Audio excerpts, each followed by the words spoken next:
nothing. Nelson Mandela said, "There is no passion to be found playing small and settling for a life that's less than the one you're capable of living." Now, I'm sure in your experiences in school and applying to college and picking your major and deciding what you want to do with life, I'm sure people have told you to make sure you have something to fall back on. Make sure you got something to fall back on, honey. But I never understood that concept, having something to fall back on. If I'm going to fall, I don't want to fall back on anything. I want to fall forward. I figure at least this way I'll see what I'm going to hit. Without consistency, you'll never finish. So do what you feel passionate about. Take chances. Don't be afraid to fail. There's an old IQ test was 9 dots, and you had to draw 5 lines with a pencil within these 9 dots without lifting the pencil. The only way to do it was to go outside the box. Don't be afraid to think outside the box. Don't be afraid to fail big, to dream big. But remember, dreams without goals are just dreams. Reggie Jackson struck out 2,600 times in his career, the most in the history of baseball. But you don't hear about the strikeouts. People remember the home runs. Fall forward. Thomas Edison conducted 1,000 failed experiments. Did you know that? I didn't know that. Because the 1,001st was the light bulb. Fall forward. Every failed experiment is one step closer to success. You've got to take risks, and I'm sure you've probably heard that before, but I want to talk to you about why that's so important. You will fail at some point in your life. Accept it. You will lose. You will embarrass yourself. You will suck at something. There's no doubt about it. And I know that's probably not a traditional message for a graduation ceremony, but hey, I'm telling you, embrace it, because it's inevitable.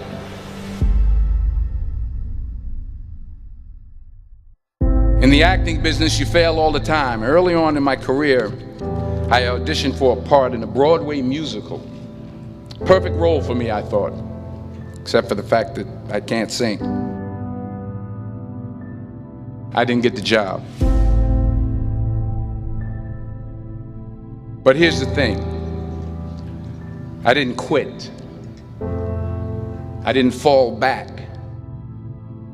I walked out of there to prepare for the next audition, and the next audition, and the next audition.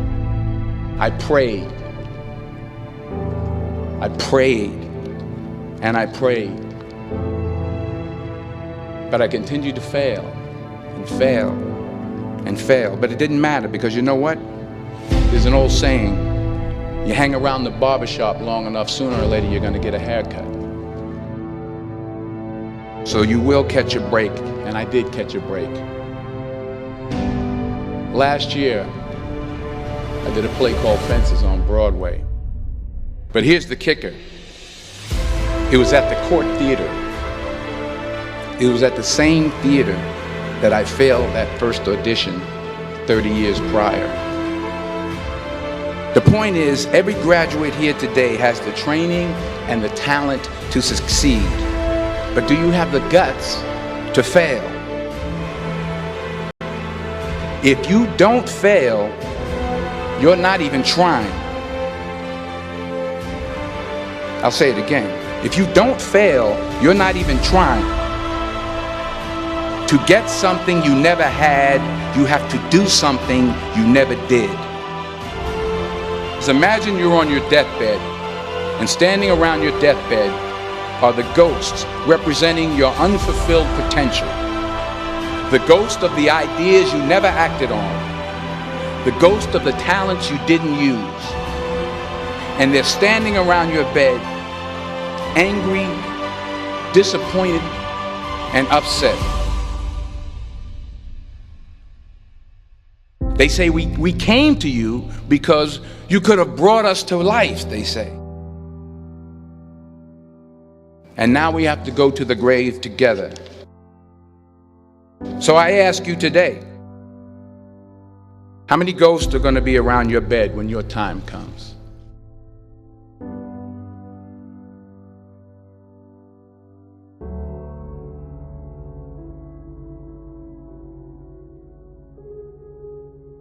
I just got back from South Africa. It's a beautiful country, but there are places there with terrible poverty that need help. And Africa is just the tip of the iceberg. The Middle East needs your help. Japan needs your help. Alabama needs your help. Tennessee needs your help. Louisiana needs your help. Philadelphia needs your help. The world needs a lot, and we need it from you. We really do. We need it from you young people. I mean, I'm not speaking for the rest of us up here, but I know I'm getting a little grayer. We need it from you, the young people, because remember this. You got to get out there. You got to give it everything you got, whether it's your time, your talent, your prayers, or your treasures. What are you going to do with what you have? I'm not talking about how much you have.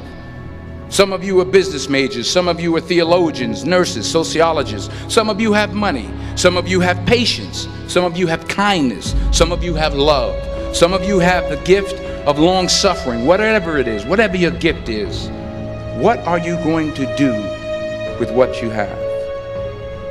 All right, now here's my last point about failure. Sometimes it's the best way to figure out where you're going. Your life will never be a straight path. I began at Fordham University as a pre-med student. I took a course called cardiac morphogenesis. I couldn't read it, I couldn't say it, I sure couldn't pass it. So then I decided to go into pre-law, then journalism.